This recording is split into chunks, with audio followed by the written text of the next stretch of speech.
Hello and welcome to another episode, number 7 of Gratitude for Failure LITTalks. It's been a while. We've not done this for many weeks. And finally, we're back to things. The holidays are over. We had our baby. And as you can hear, there's another one in the background. But it's been an amazing time. We've done a lot of things in the past few months. Lots has been happening, and we're glad to be here again, back with our Lit Talks and featuring as many as possible of our young professionals that are involved in our community. They're all brilliant and amazing. And without further ado, we're going to call in Chaz Volk, the one and only, probably the only cool Jewish guy in our young professional group that has a beautiful bun. So if any of you people out there are into that thing, come and join.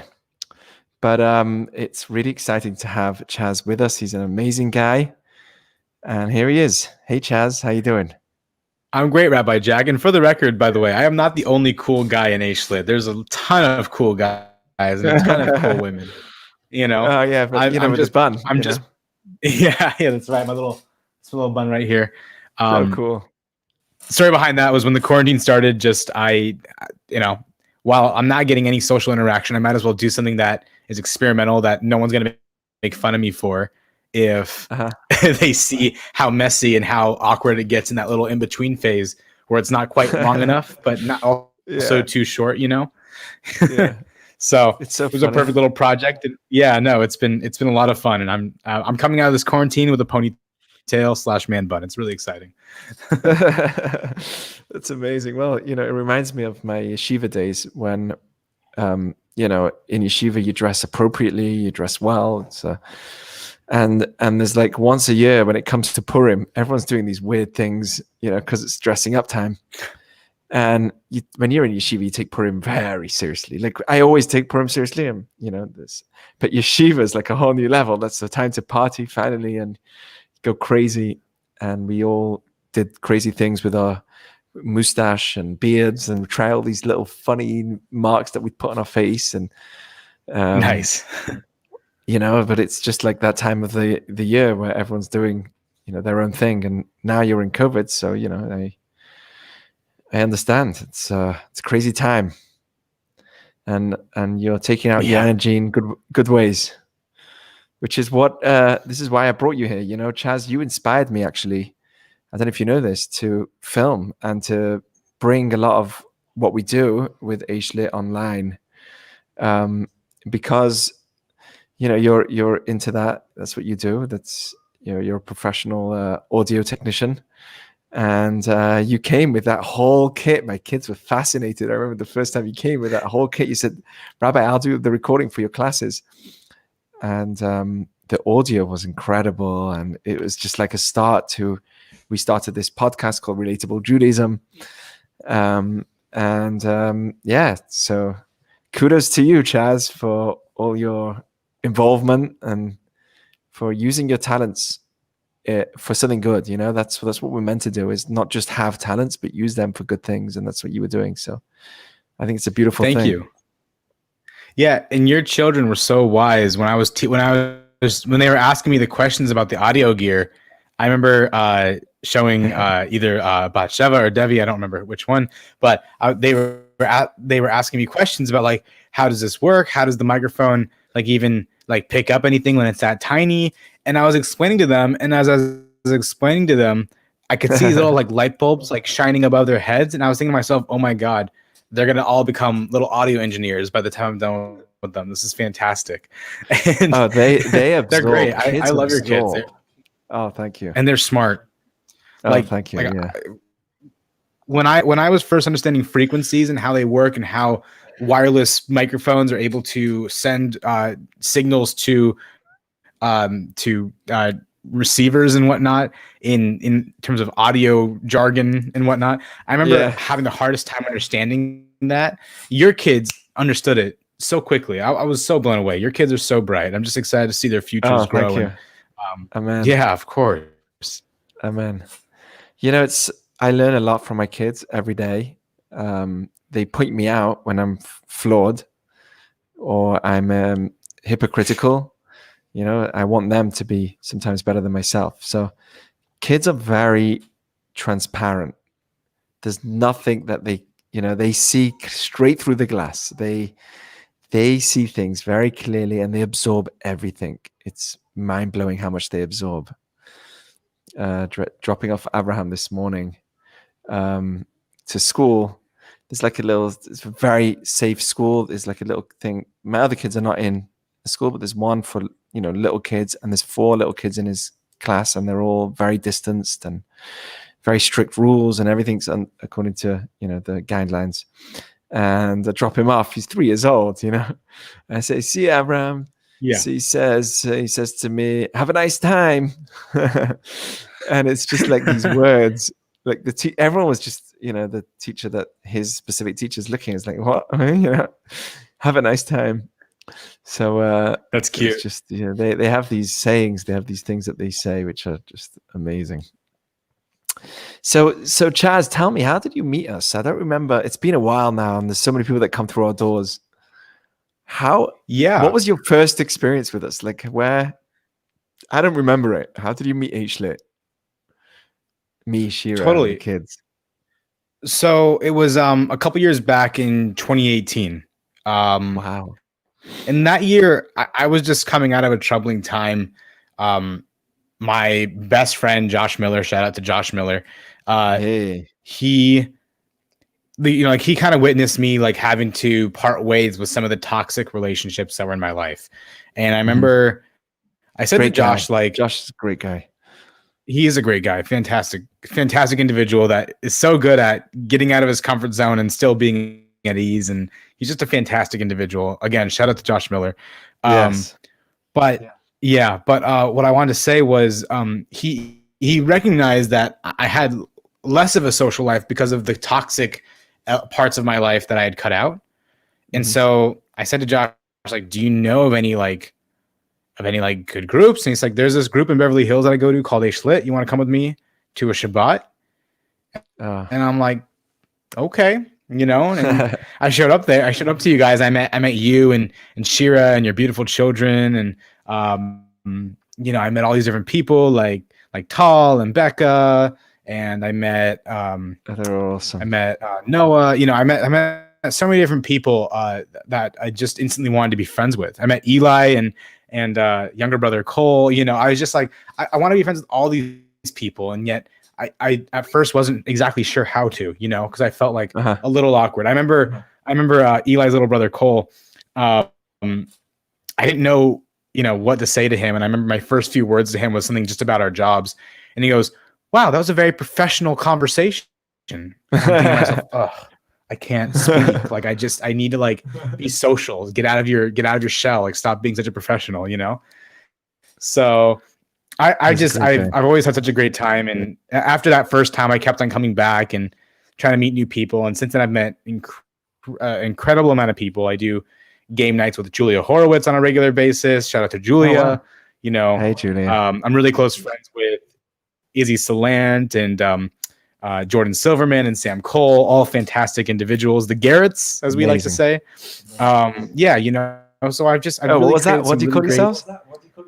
We called ourselves the Garretts, just based off of some meme that we found online, and we all call each other Garrett as a joke. It doesn't even make sense, but it's just like, it's silly, it's funny, it's great. But shout out to the Garretts, you get it. Okay, no, that's what we're gonna call you guys. So we just have all these silly, silly jokes, but overall, I've just created some really great bonds through this H-Lit community. And you, speaking of inspirations, you inspired me as well. Because you made me realize that, as someone who is creating content, I'm always looking for audiences, right? And the big thing I realize is that there are no such thing as audiences.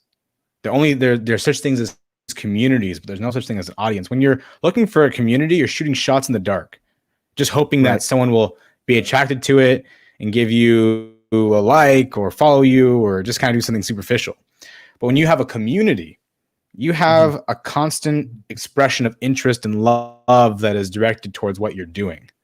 And that's the difference. And that's what your family has successfully created. And that's what inspired me. And so that's why I've tried to create the Mr. Thrive Network and around my business and so many more things. And so I just want to commend you and Shira for what you guys have thank done. you. And yeah, of Thank you. I course. appreciate it. Yeah. You know, it's interesting you mentioning that because, you know, we have in our generation, we have a lot of people with a lot of followers. I'm hearing a big echo. Is there am I on loudspeaker, or maybe do you have headphones by any chance? Let me put on some headphones. My apologies. I'm sorry about that. No problem. No problem. I think it's because I have these speaker headphones. Let's take care of that. I got the headphones. Don't worry. Yeah, no, you're the guy. So, so I was just saying how it reminds me of what we were speaking today about counterfeit pleasures, and one of those counterfeit pleasures are when people have, you know, like in our generation, we have so many people that have followers and thousands of followers, but there's gaining a following, but there's also followers for the most ridiculous things, you know. And I'm not here to bash anyone, but just saying, there's people that have followings for you know, content like putting Mentos in Diet Coke and, you know, watching hundreds of them explode or something. So there's a way to get followings, but the question is, what kind of influence are you having? And sometimes you feel, wow, I got 1 million people to look at me, you know, 1 million people looked at me, but then you're like, they looked at me because I put some Mentos in Coke, you know. What are people really looking at me for? And sometimes that's a form of counterfeit pleasure, when I get a huge following, but it's only a following for something so minute and which has no purpose, doesn't actually influence people for the better. So what we're talking about really is, you know, building a community, is making personal relationships. It's not about big numbers. You want a big following, of course, but it's more about that personal relationship. You know, it's about, that's what community is. It's, I know your name, I know you personally. You know, you're not just another number online. You're part of my family. So that's why we always believed, you know, we as Aish Lit and me and Shira, we're a home.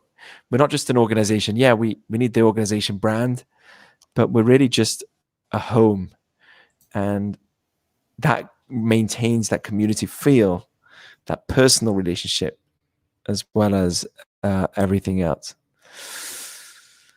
Anyway, I couldn't agree more. So well said. Absolutely. Yeah. So thank you for putting that out. Thank you. And yeah, so that was a few years. Josh Miller, and he got you involved, and that's all these friends that you have, and the Garrett crew, which is good to know about. I love all of those guys. They're just awesome. And you know, it's powerful. It's important. You know, one of the reasons why we're doing Lit Talks is people think it's to get more people involved. I actually think it's important for people that know me and Shira, friends of ours, to know that, you know, if you open your doors, you can impact some people's lives in ways that you can't even imagine. And it lifts you up. It lifts me up. It gives me so much purpose. You know, when we're able to host people on Shabbat, it's my job. It's a career as well. And we've made it our career. But I think that even if it's not your career, for any of those families out there that might be listening, or friends of ours that might be listening, please, there are so many young professionals, young Jews out there who would love a Shabbat with a family. Let them in. It's not like they don't have their own families. They do. But still, it's a place that can make community. It's a place that can make something, you know, and it's just mind-blowing. I'll never forget, in Oregon, it was mid, I think it was the end of midterms. So it was the finals. I think it was in the end of winter break. And there was 2 people left, 2 young professionals left. And they came to our house, 2 students in the Oregon campus that were left still in town. And they wanted Shabbat. So they came to our house for Shabbat. And they were there together with another guy from the community who works in media. And they needed each other. It was amazing how he offered the 2 people that were there, he offered them a job. It was like, boom, they were in the right place at the right time. You don't realize the power of opening your home. And I believe that, people should do it, even if it's for 3 people, 4 people, 2 people. Open your home for a Shabbat. That's who we are. That's our story. What do you think of that? No, I love that. I think the inclusivity opens up so many different doors for that community aspect. I want to get to that point. I used to kind of be at that point. The version of that I would very often do is board game nights. I love board games. I kind of started falling in love with them around like just a year ago. They've never really been a major part of my life, but then once I started to recognize that social inclusivity, team building aspect of it, I really started to understand like why board games are so amazing. Once again, I'm going to call back to Julia Horowitz for a second and Josh Miller. The three of us play virtual board games now. So we have that sense of community between the three of us, and we play other games that, allow more people to come in and play. But it does stem from the nature of being able to open your doors and welcome people in. One of my goals is to be at that point where I can start to, have such a privilege that I can open my door and have guests come in for a Shabbat dinner. There is something really special about Shabbat itself, Yeah. And shout out to Eli, because Eli invites people to his apartment. I don't know if he's probably not listening. He's probably learning Torah somewhere.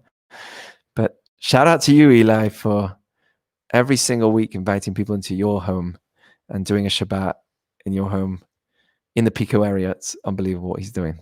So I'm actually a little offended because Eli is my personal trainer. He's been, during this quarantine, giving me virtual training sessions, and he hasn't invited me once to Shabbat. That's not true. He has invited me. I have to, at this time, I live with my parents who are technically at risk, so I have to keep them safe, and I take the COVID very seriously. Right. But he's been such a great trainer, and that he's another part of the, one of the benefits from the community I've gotten is that if I hadn't gone to Ishlit, I would not be as physically apt as I am now. And I feel like I have so much more stamina to get me through the day. And it has so much to do with this certain sense of physical fitness that Eli has instilled in me. And having that certain sense of physical fitness, even if I'm not at my goal, I'm still so much happier just because I'm actively doing it, And I mean, I never used to be like this, but now I'm running every morning, and that's not that's not necessarily by Eli's, request, by the way. Like a lot of that has to do with some other influences in my life, but like, I get to run every morning and, breathe in the nice fresh air when it's colder out lately. It's so much nicer to have that fresh, cold air go through your lungs and expand your lungs and kind of feel that for the rest of the day. It's a motivating feeling just alone by itself. And I'm just so thankful for that feeling. Yeah. There's people right now who, go on. Oh, so I was saying, there's so many people, that I've been speaking to recently who are going through something like this. They are alone, away from family. They're alone in the LA area, and it's really hard for them. It's hard for them in so many ways. And sometimes I tell them, is like just jump. Don't stay in your space that you're in, which is like down and quiet. Just get out.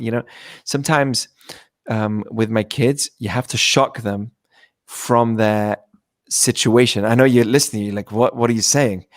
But if they're doing something really dangerous and they're not listening, that's the moment where you have to like go down to their eyes and look at them eye to eye and say, this is really dangerous. Don't, right? Like shock them. Like, hey, this is dangerous. And then they're like, oh, and then they stop. That's called, in Hebrew, it's called lahavil. There's certain moments in education, you have to shock them into their reality because they're just so stuck in like, it's a problem, it's a problem, it's a problem, it's a problem, it's a problem, it's a problem, until you sit down, you look at them and you're like, no, it's not. Come on, let's go. And sometimes it takes picking them up, running outside, and you put them on your shoulders and you start dancing and you do the craziest thing. And then they're like, oh, wait, this is crazy. Okay. You shock them out of their situation. Like when you want change, sometimes you need to, like if somebody's, God forbid, if somebody's going through a heart attack, right? What do they do to wake the person up? They shock that person. Like we got to do that to ourselves sometimes mentally. Shock ourselves awake if we're stuck in our bedroom and we're locked and we're closed and life is stupid and my job's not going the way I want it. No, get up, run, put on your shorts, just shock yourself, just jog, learn some Torah, reach out, get out there. Sometimes you got to just shock yourself into reality. That's what I call it. And it's really, really powerful and important. And sports is one of those ways that you can shock yourself into reality by just getting out and just jogging or running. It's really important. Yeah. So I would like to say, first of all, I would love to see you dance with your kids and surprise them like that, because that's really cute. I wish that was caught. Is that caught on video anywhere? Probably. If it's on video anywhere, just please post it. I would love to just see it because it sounds adorable. But I love that concept. The concept of kind of shocking yourself out of something when you're in a trance of a certain pattern that isn't necessarily healthy for you. And the metaphor that comes to mind when you talk about that, the specific metaphor. Have you ever heard of Harold Bluetooth? No. Excuse my ignorance, guys. Yeah. No. Don't. This is not a Jewish topic at all. But this is what it reminds me of is Harold Bluetooth, and I'm going to make it all come together in a second. I promise you, I'm not just bringing up random history for no reason. Harold Bluetooth, besides the fact that he ate a bunch of blueberries to the point where his teeth would go blue, and that's why he was nicknamed Harold Bluetooth, and also besides the fact that he was so good at communicating between long distances that's where we get the term Bluetooth today, is from that Viking Harold Bluetooth. But Harold Bluetooth, what he was especially known for was the concept of burning his ships. And what I mean by that is he would literally do that when there was a night raid against another enemy territory. As soon as the Vikings landed on shore, what the Vikings would do under Harold Bluetooth's lead is the ships that they had arrived on, they would completely burn, even though they were in foreign land.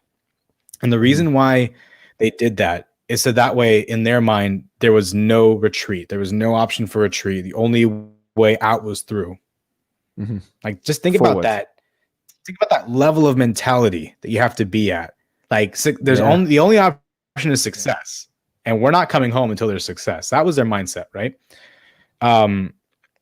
So where does that come from? How does that relate to what's going on here? Is that I experienced that shock that you're kind of describing of being in a certain pattern and then being taken out of it, where I was at this place where I probably wanted to burn my ships, but I wasn't ready to until the ships burned for me. And what I mean by that is about a couple months into the pandemic, being laid off from my full-time job, I was working for the Jewish Federation. I was working specifically for the PJ Library. And I'll never forget, in this absolutely already crazy week of so many different things in my life moving around, getting the news through like a very quick email from HR saying, "You've been laid off." And it wasn't very surprising because I was only hired 3 days before the quarantine started. I was the newest employee of the Jewish Federation. But I was laid off, like in an instant. And I remember calling my boss and being on my on the phone for 10 minutes and then just being completely logged off of all my information. And I was like, wow, well, that's it. I'm like in Jewish Federation's eyes, I'm on the streets now, like that, my ships burned. I had no resources. That was it. And I had to come out. I had to, the only way out was through. And that's, by the way, why I live here in Oxnard with my parents, which, by the way, is a lovely trade-off because I live right off the water where I get to go kayaking. And I even learned how to, ride my parents' boat and go around the canals and whatnot. So there's a lot of benefits to living out here. It's a very beautiful area. Yeah. Well, which, by the way, Rabbi Jack, you're more yeah, you're more than welcome to come on by if you ever want to go kayaking sometime. My personal invitation to you. And Shira, if you guys want to go kayaking, it'd be fantastic to have you. I'm going to take you up on that. Yeah, that'd be great. But I bring all this up just because that's where I'm at now is I had this little side business that I wasn't pulling the trigger on. It was very small steps, and I was working late hours up until like sometimes 1 a.m. to get that job done, only giving myself 4 hours to rest from my day job. And then once I got laid off from that, I had to turn this side job of podcast production into my full-time job. And now I'm completely self-employed. I'm at this point where I'm completely self-employed, and the business is actually growing, and I'm able to build a community around it. And that's the very summarized, the very truncated version of my quarantine story. But there were these failures that came into my way that I had to be ready for.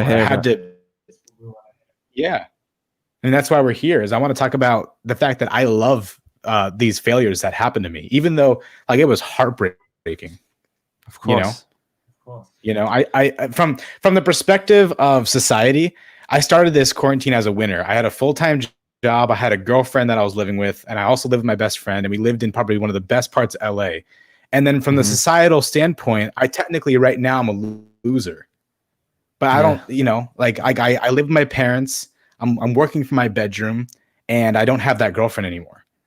You know, like just life gone, ships burned, that shock gone. It happened. That shock was there, and it kind of all happened in a 1 week time span. It was just gnarly, right? Crazy. That's what I'm thankful for, because they teach you in school that failure is a terrible thing.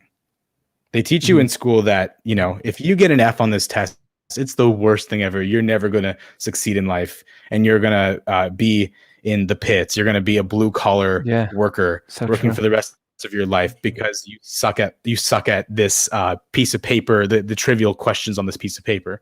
Like, that's why you'll never succeed in life. So true. And they also teach you that being a blue collar worker is a terrible thing as well. Right. But I learned to love these failures, Yeah, they're platforms for your growth. They are. Yeah. They're the path that will get you to the best you. Yeah. Yeah.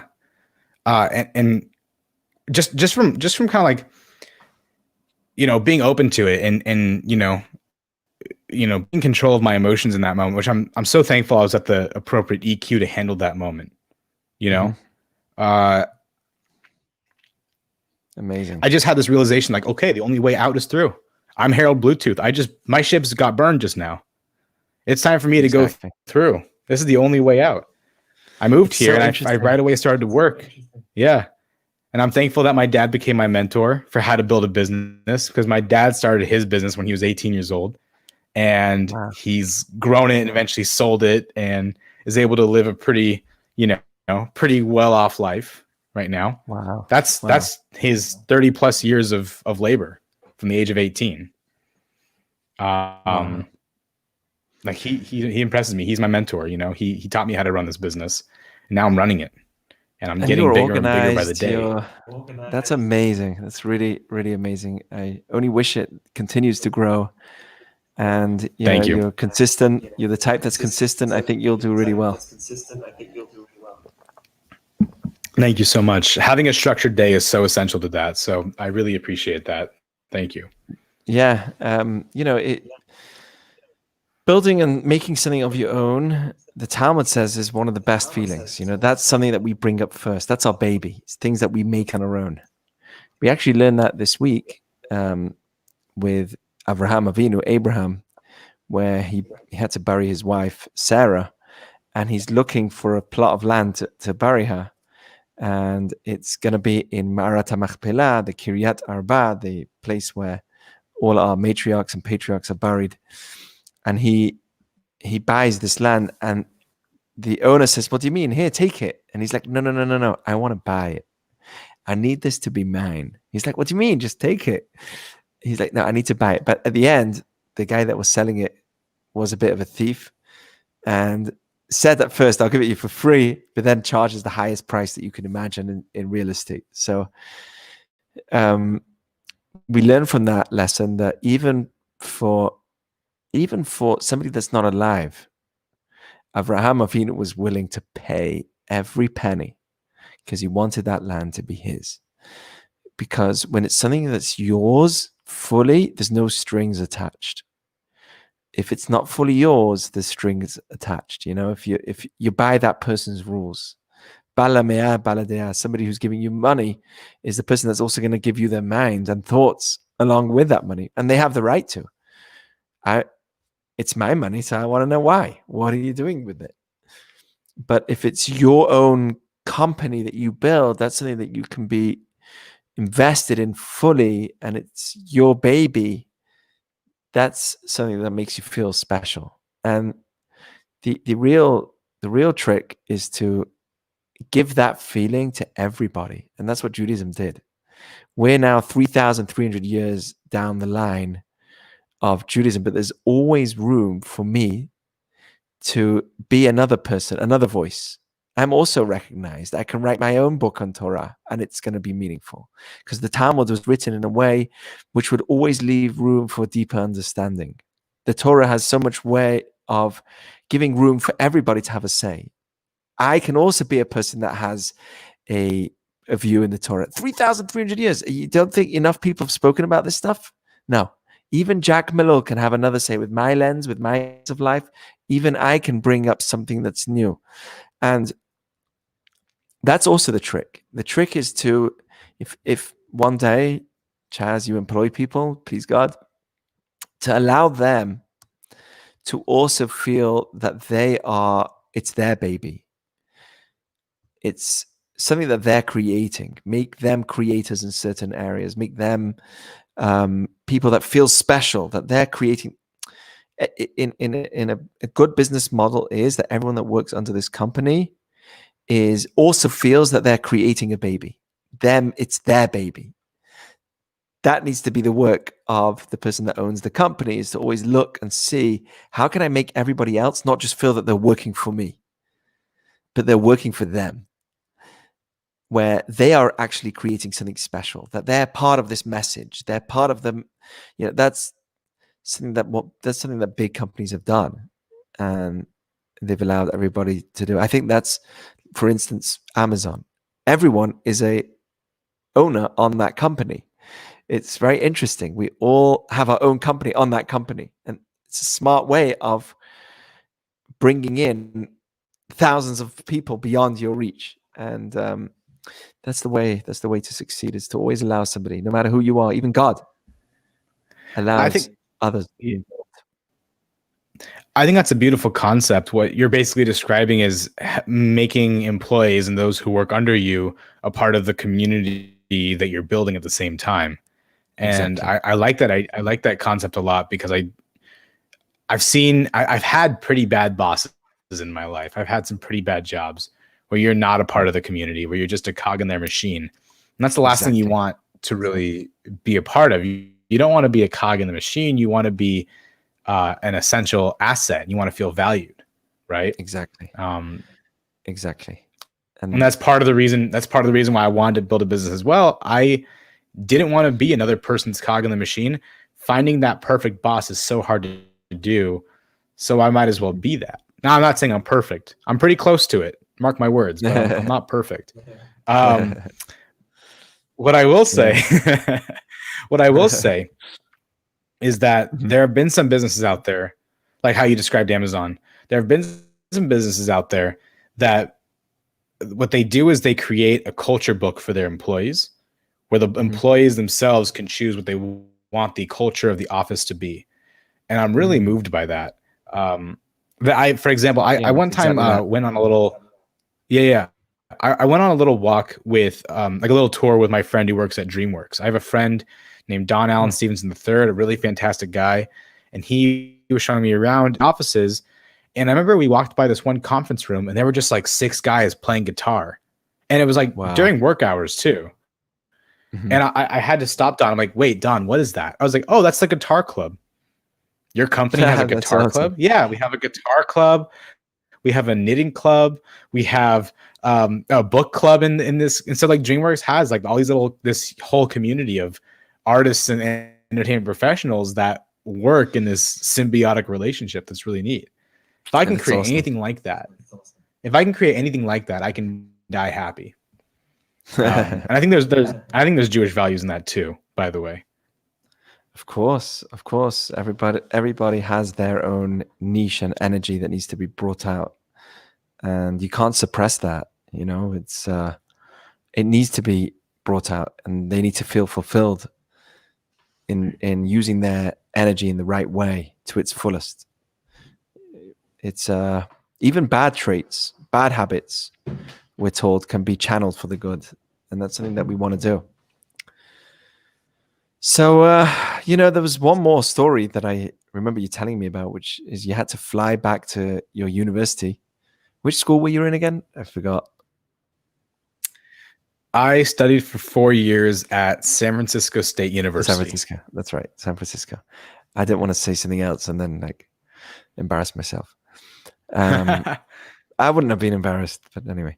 But so you went there because of a case of Jewish advocacy and advocacy for Israel.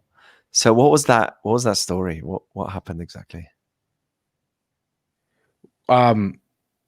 Well, yeah, and believe it or not, Rabbi, you tie into that story somewhere in the middle of it, and I want to give you a shout out just a little bit later into the story. But what happened was that I went to school at San Francisco State, and I was studying cinema, and like any student, you kind of just want to go to the university, you want to have your fun, and you want to leave, and you want to have fond memories of that school. Exactly. But as so many Jews on different university campuses have experienced, they don't get that privilege to just be able to come and go from a university in this, unconditional way. There is a condition that comes with us, and that's we're Jewish. And so, just trying to be a part of my Jewish community, while there are huge, tremendous benefits to being in a community, according to San Francisco State, the experience there are consequences as well. The organizers for a lot of the hate that Jews and Zionists experienced at San Francisco State campus came from a group called GUPS, which stands for the General Union of Palestinian Students. They hosted events and they took part in different levels of hierarchy within the inner workings of the school, to the point where there were some blatant, systemically anti-Semitic things happening behind the scenes. Things that, like, for example, if we had filled out a tabling application correctly, they would waste 90% of our time going through the bureaucratic hoops and loops, all to claim that we hadn't signed the forms correctly to begin with. So we had wasted an entire day we would waste an entire day of tabling because they said that, no, we didn't fill it out right. We put the wrong person as the president of this organization on campus. Or, we found this just, you tabled for a group for the student union. What were you tabling for? Yeah, like you could, if you were a recognized student organization on campus, you would have to apply. You could apply for different tables to then promote your organization. In this case, it was oftentimes either San Francisco Hillel, or I was also an AE Pi. I was a brother of AE Pi and whatnot. There was the Jewish sorority on the. Yeah, there was the sorority as called Lambda Chi Mu, which is an abbreviation for L'chaim, which I think is really clever, by the way. But we all kind of were meddled with. So those things would happen, but there were two primary events that this particular lawsuit focused on. There was evident proof of blatant anti-Semitism that had occurred on campus, and a clear bias from the university president's standpoint. The first one was an incident where Mayor Nir Barkat, who is the mayor of Jerusalem, was doing a tour throughout the United States, and he had detoured to come visit San Francisco State. And while he was on our campus, the General Union of Palestinian Students came into the private event and with megaphones protested us to the point where we couldn't hear our own speaker who had his own microphone. And we tried to corner in a room, and it got to the point where they were so loud we just couldn't hear anything. And they were shouting horrible things too. We've all heard the classic saying, Holocaust. From the river to the sea, Palestine will be free. It's a lame jingle, if you ask me. And then following that, though, they yelled obscene things like, get off our campus, but with some other, colorful words in that phrasing, it was not Right. okay. I mean, people left psychologically traumatized from that because they had been in an enclosed area shouted at for being Jewish for an hour. Crazy. So that happened. And then the second event, to add on to that event, and the campus police were there. And even though the General Union of Palestinian Students had crossed the line on a few different legal boundaries, the cops were told to stand by and only interfere if physical violence ensues. Which is not what they should have done. They should have brought them to the designated protest zone, which is outside the private event.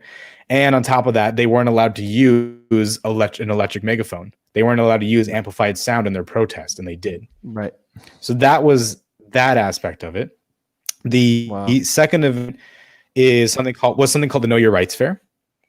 And the Know Your Rights Fair was this event that was created where all these different organizations with ethnic backgrounds would come together to exchange resources and help each other and be there for each other at the time when Donald Trump had just started his presidency in 2016. All these different minorities and ethnic groups were really concerned about their rights because of the rising levels of racism in America.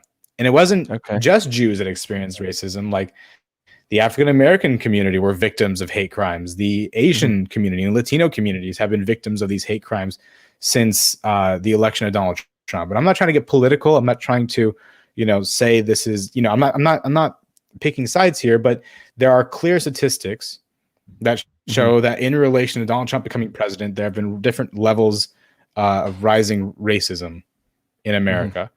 And if you look at the Jewish community, we were experiencing it too. We had a rising level of anti-Semitism since 2016.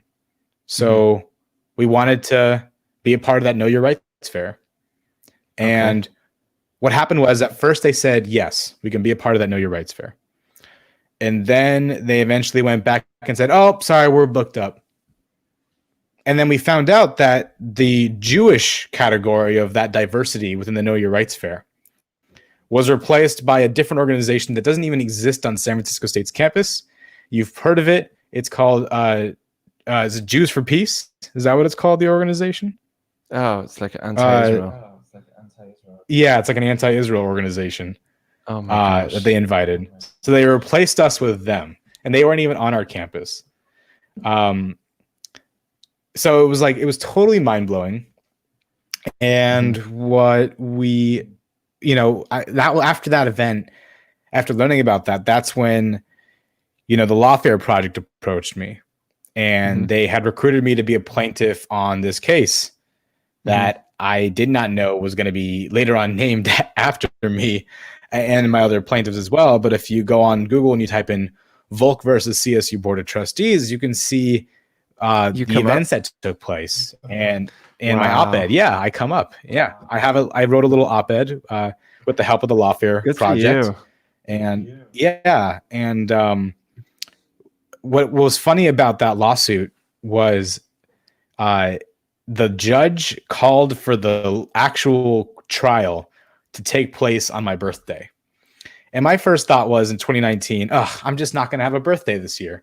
Fantastic. Great. And it ended up being one of the best birthdays of my life because the Lawfare Project got me a free hotel in one of the nicest hotels in San Francisco. And I remember, when we found out we won, because we won on a settlement agreement. We didn't win in an actual trial where the jury had decided who was innocent and guilty. We won on a settlement that. Where they, we got to avoid it, which I had been preparing for. It was a little bit anticlimactic because I was there and I was ready. All my suits were tailored and ironed and ready to go. Like I was ready to be in court for like days at a time, and I showed up. And what ended up happening was I just remember one morning waking up, and I wake up to like 4 different calls, 5 different voicemails, like several different texts and several different emails. And I'm like, what are all these notifications? What's going on here? And I open it up and I see that, okay, the school has just given us a settlement so good we can't say no to it. We have to accept it. Like, this is amazing. You're not going to get a better deal than this. Even if we Wow. won in trial in the court, we wouldn't have gotten such a good deal because I think the school knew that they were screwed. Excuse my So French, what do they? but Yeah, but they what were do in. they give you? Well, it's not what they gave me. What they actually personally gave me is actually very little. Lawsuit wise, No, if you're talking about not you, specifically the not you money, personally. I'm talking about for the school, yeah, for the Jewish community there. what they gave the school, right. Well, what they gave the school was they basically gave what I like to think of as like three different filters to check if there are racist incidents happening on campus. Like they had to hire a Jewish coordinator to work with the administration. They had to Oh, nice. hire a third party source, and they also had to hire another they had to bring in like a Jewish Jewish organization of Hillel onto the campus. Mm-hmm. They had to put aside thousands of dollars worth of money for Jewish programming, Zionist programming on San Francisco State's campus, Mm-hmm. and they had to also set aside a budget for the Jewish Mural Project. Which, what is the Jewish Mural Project, you ask? I was the president of the Jewish Mural Committee, which never happened Nice. because of the hoops and loops that we were sent through. Wow. If we were a different, more accepted minority, we probably would have had that mural up. But there are all these other cultural murals at San Francisco State's campus. They had to have theirs. The Jewish community wanted our representation. I was the president of that committee, and it never happened because of that. So they said in the settlement that they wanted it. Now all they're waiting for is for a Jewish member on that campus to pull the trigger on that, and that'll be ready to go. San Francisco State will have a Jewish mural, which will be amazing. Yeah. So One thing there's only I'd throw in is like, they call us. I've heard this recently. Somebody saying that we have Jewish supremacy, and as racist what as does that that is, mean? that means like Jews are one of the people that are like, they are the supremacists. They are they are up there, and they're downtrodden on other minorities. And what I think is that's the greatest, in a way, as racist as that is the greatest compliment. And we survived. We have Holocaust survivors still alive. We have people that went through the Holocaust, and they're still here. We have a Jewish museum, the Museum of Tolerance right next door. There's a survivor that walks past my door every day, and we have Holocaust survivors all over the place. They're still alive. It's very scary, not based on the time that we're in, but they are still around, and here we are being called a type of supremacy. And to me, that's ludicrous. It's a joke. It's, as racist as it sounds, it's a compliment to me, because it means that, look what we did. We were in the lows of the lows, and we didn't care. We stood up. We didn't play victimhood. We didn't fall to the trap of victimhood. We got up and we built families. We built our homes. We built our communities to a point where we succeeded, and to a point where they called us some kind of supremacy. To me, it's the greatest compliment. Like, we came from the dirt, a whole nation wiped out, literally a third of our people gone. Can you imagine the people that lived during that time, like as a Jew, like how terrible you must feel about being your own identity? And then here we are being called supremacists. To me, it's like, you think you're giving me you're being mean to me. You actually give me the biggest compliment. It's and if you look throughout many of the things, the exact opposite of anti-Semitism always happens. Oh, you try and divide us, you just bring us together stronger. You try and make us feel not as proud, you make us even prouder. You try and question our identity, so then we strengthen our identity. The exact opposite of what the anti-Semitist does is exactly what happens. And talking about gratitude through failure, that there goes our way of working. It's like, oh, you try to make us fail, and actually in that place we can find our greatest strengths and joy. And we wish we didn't have to go through it, but looking back, look who we've become and how strong we are, and how special we are. So that was awesome. That was so amazing. It's so great to have you here with us, Chaz, and on Lit Talks. I hope you're well, and I'm going to take you up on that offer and come visit you at some point. I would absolutely love to go kayaking with you. I've never been kayaking with a rabbi before, so it would be fantastic. And you and Shira both are invited. And thank you so much for having me on the show. It's been such a treat. And Thank you. You're a great podcast host, by the way. You're doing a fantastic job. I love the way that you've brought this community together. It's really inspiring, and I hope to only emulate that. And thank you. It just really is a privilege to be a part of this really cool thing that not only you're building, but we're building. One more thing I just want to say thank you for while I have you here on the live stream, to give you this shout out. This is something I forgot to include in the story regarding my trial. Mm-hmm. Before I left for San Francisco, do you remember me pulling you aside and asking you to teach me how to pray? Maybe, yeah. Yeah, I do. I remember you telling me about it. That's when you told me about it. So it was on a taco. It was either on a Taco Tuesday or Shabbat. I don't quite recall, but I'm about to go on this trial in regards to my Judaism, and in my love and belief in Judaism and its relationship to Israel. And I'm thinking about all the things on the line here, even though it's like, in the grand scheme of things, like San Francisco State is just one college out of a whole series of colleges, Mm-hmm. It's one very tiny battle in the grand scheme of the battle of the right for Jews to exist. Right. But in my head, it's like, well, if I'm going to play any part in this, great narrative, I want it to be done right. I need to, at least leave an imprint correctly. And I thought to myself, am I missing anything? Am I ill prepared for this? And the only thing I could think of was the fact that I didn't know really how to pray, or like how to do a personal prayer. Anyone can sit at their bed, bring their hands together like they do in the cartoons, and wish upon a star the way you might see on a movie screen, right? Yeah, no, it's not. But I just realized, like, I've never really felt like I knew how to pray. I think I have done personal prayer, and I've trust me, I go to synagogue and I'll open the Siddur and I'll pray. But for your own personal prayer, I just really did not know how to do that. And I remember I pulled you aside. I said, Rabbi, teach me how to pray. And you taught me how to pray. You first taught me by, starting with gratitude, which is the big theme of this interview. Starting with gratitude for the things that we naturally have. The fresh air that we can breathe in, the beautiful things that we can see, the clear sounds that we can hear, the amazing food that we taste. Find gratitude for the things that you've earned and that you've received.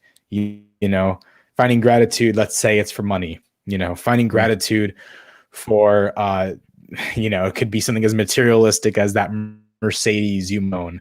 But and then following that up with the actual prayer itself, what you need help with, finding the strength for blank.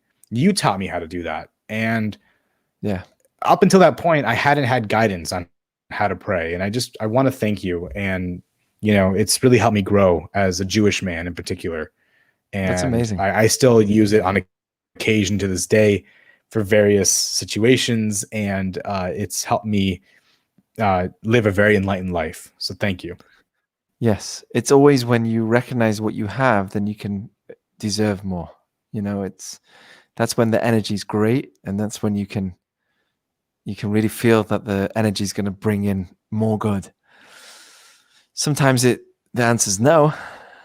We've spoken about that in our prayer talks in the past, but one thing's for sure: if I'm not going to learn to enjoy the things I have, who thinks I should have anything else? Who is it to say that I should deserve anything else? So my first role should be to enjoy and focus on what I do have, and then see how, look, I can use this other good that I'm looking for to bring more good.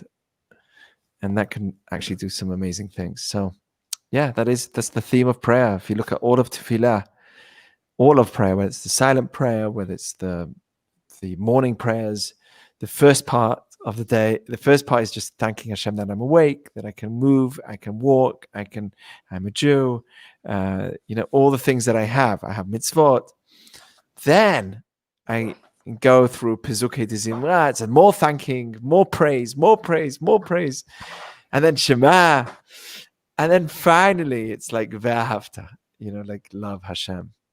It's you don't Baruch love Hashem. Hashem until you don't say Baruch Hashem until you think of all the just constant Tov v'chesed yirדפוני כל ימי חיי. It says, David says, good and kindness is chasing after me all my life.